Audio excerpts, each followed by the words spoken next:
Talk show চলাকালীন সময়ে আমাকে সরাসরি আওয়ামী লীগের যিনি প্রতিপক্ষ ছিলেন তিনি হত্যার হুমকি দিয়েছেন। তিনি ওখান থেকে পারলে আমাকে গ্রেফতার করে দেবেন। ওখান থেকে হয়তো টেলিভিশন কর্তৃপক্ষের সহায়তায় আমি হয়তো ছাড়া পেয়ে এসছি, পরের দিন সকালবেলা আমাকে বাসা থেকে গ্রেফতার করা হলো। অর্থাৎ আপনি টক শোতে বিভিন্ন পক্ষ থাকে, সেই পক্ষর মাঝে কথা বলা, এটা তো একটা কথা বলার জায়গাই ছিল।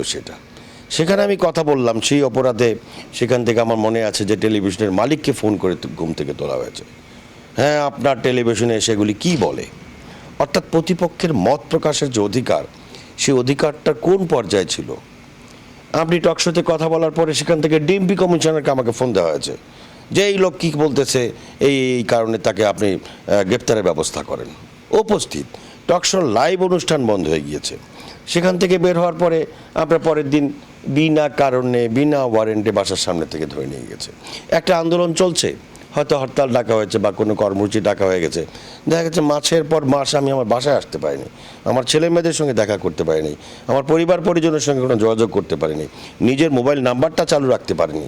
নাম্বার ট্র্যাকিং করে তারপর আমাকে গ্রেফতার করা হবে।